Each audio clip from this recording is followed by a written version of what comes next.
تو اب ایسا لگ رہا ہے کہ فی الوقت پریشان ہیں، تو منگل سوتر بھی یاد آ رہا ہے، مسلمان گھسپیٹی بھی بن جا رہے ہیں۔ ویسے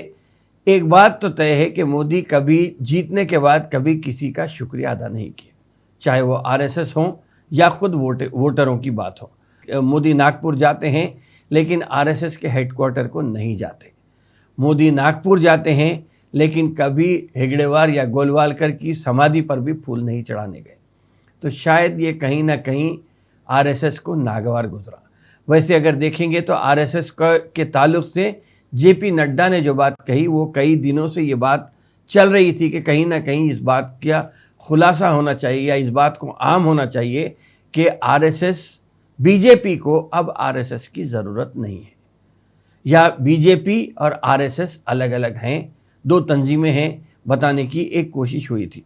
ہو سکتا ہے کہ مودی صاحب کو یہ بات بھی یاد ہوگی کہ سردار پٹیل نے جب RSS پر سے پابندی اٹھائی تھی، پابندی کب اٹھی تھی؟ کورٹ میں جب یہ حلف نامہ داخل کیا گیا تھا کہ RSS ایک کلچرل آرگنائزیشن ہے جبکہ اس کے کوئی سیاسی عزائم نہیں ہوتے، تو اسی لیے فرنٹل آرگنائزیشن جو پولیٹیکل فرنٹل آرگنائزیشن ہے وہ BJP ہے۔ اس کو بتانے میں کہیں پر بھی مودی صاحب نے کسر نہیں چھوڑی۔ شاید اسی لیے اب کا جو حالات ہیں وہ ایسا لگ رہا ہے کہ اب کرسی ڈگمگانے لگی ہے۔ قسمت کی کھوٹی جہاں گئے پیاز روٹی، یہ بات کہی جاتی ہے، ویسا ہی ایسا لگا کہ جب RSS نے یہ طے کر لیا کہ آپ اپنے دم پہ جیت کے بتا لیجئے، اس کے بعد RSS نے یہ پلاننگ شروع کی کہ 250 سے کم لانے کی ایک بات ہو رہی تھی تاکہ NDA کو حکومت میں آنے دیا جائے، اور اپنے آدمی کو، جب آدمی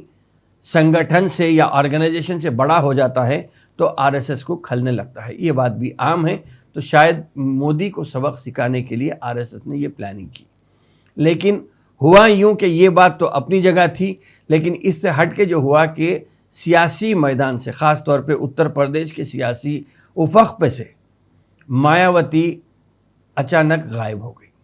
اور مایاوتی کا اچانک غائب ہونا وہ کہیں نہ کہیں دلت ووٹوں کو ایسا لگا کہ وہ ایک ہی رات میں یتیم و یسیر ہو گئے، تو اسی لیے دلت نے کہیں نہ کہیں یہ سوچا کہ ہماری عافیت اسی میں ہے کہ ہم کانگریس اور SP کے طرف یا انڈیا الائنس کے طرف اپنا جھکاؤ بنائیں۔ یہی سوچے تو اس میں بہت زیادہ فائدہ انڈیا الائنس کو ہو گیا ہے۔ ویسے بھی دلت لوگ پہلے سے پریشان تھے، 15 لاکھ کو لے کر پریشان تھے، نوٹ بندی کو لے کے پریشان تھے، لاک ڈاؤن میں سب سے زیادہ وہ لوگ ہی پریشان تھے۔ آج کے زمانے میں جو بے روزگاری ہے یا افراط زر ہے یا پیٹرول کی قیمت کی بات کریں گے، GST کی بات کریں گے، تو بس ایسا ہے کہ ہر کوئی پریشان ہی تھا۔ کہیں نہ کہیں عوام نے اپنے فیصلے کو اس بات پر اٹل کیا کہ اب بس، مطلب مودی بھی بس، BJP بھی بس، تو شاید کہیں نہ کہیں یہ چیز ہوئی تھی۔ ویسے ایک اور چیز یہ سیاسی الیکشن کے چلتے چلتے ایک اور چیز یہ ہوئی کہ ہیمنت سورین جو کہ شیڈیول ٹرائب کے چیف منسٹر ہیں جھارکھنڈ کے، انہیں اچانک جیل میں بھیج دیا گیا۔ اب ان کے جیل میں جانے سے کہیں نہ کہیں سیاسی حریفوں نے یہ بات بتائی کہ ایک ST CM تھا، وہ بھی برداشت نہیں ہوا، اسی لیے اسے بھی جیل جانا پڑا۔ تو کہیں نہ کہیں مایاوتی کا چلے جانا، ہیمنت سورین کا جیل میں چلے جانا، اروند کیجریوال کا جیل میں چلے جانا، یہ بات ایسی ہوئی کہ کہیں نہ کہیں لوگ، عوام کا ذہن اس طرف مائل ہوا کہ وہ انڈیا الائنس کو سپورٹ کرنے کے لیے مائل ہو گئے، اور شاید اسی لیے اب اناپ شناپ کی بات یا اناپ شناپ کی سیاست چل رہی ہے۔ میں نے اس سے پہلے بھی کہا تھا کہ جب مصیبت آتی ہے تو اکیلی نہیں آتی، اپنے خاندان کے ارکان کو ساتھ لے کے آتی ہے۔ ویسے ہی ایسا لگ رہا کہ مایاوتی کا چلے جانا، ہیمنت سورین کا جیل میں جانا، اروند کیجریوال کا جیل میں جانا، کہیں منگل سوتر کی بات ہو رہی ہے تو کہیں اڈانی امبانی کو یاد دلایا جا رہا ہے۔ اب تک تو کبھی امبانی اڈانی کا نام نہیں آیا تھا، تو اس طریقے سے ایسا لگ رہا کہ اب کہیں نہ کہیں اب گھر واپسی کی تیاری کرنے کے لیے صاحب کو ریڈی ہونا پڑے گا۔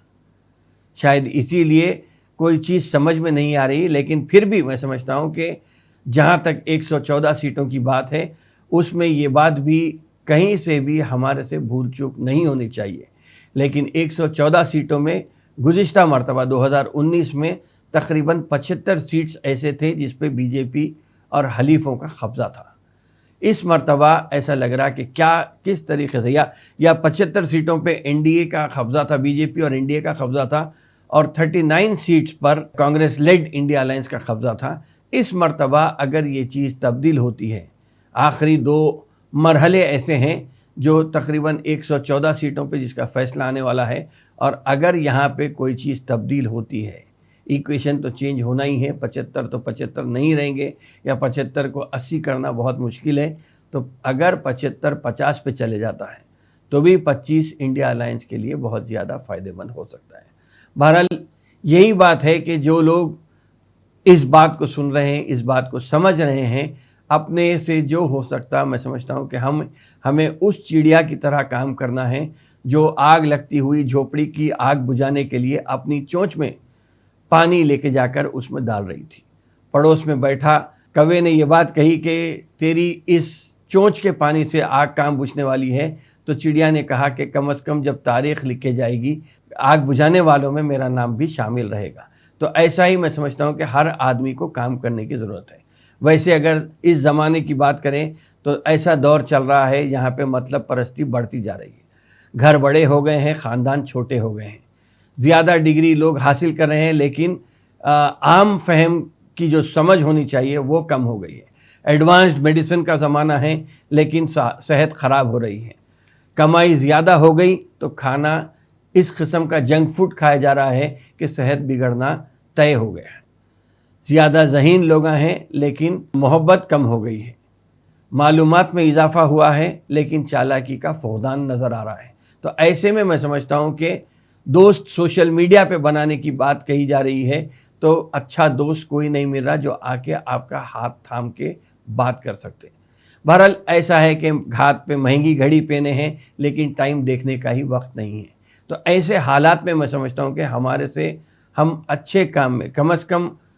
کسی کا ساتھ اگر دینا ہے یا کسی کو مشورہ دینا ہے تو ہم ہمارے اخلاق کو نظر میں رکھ کے،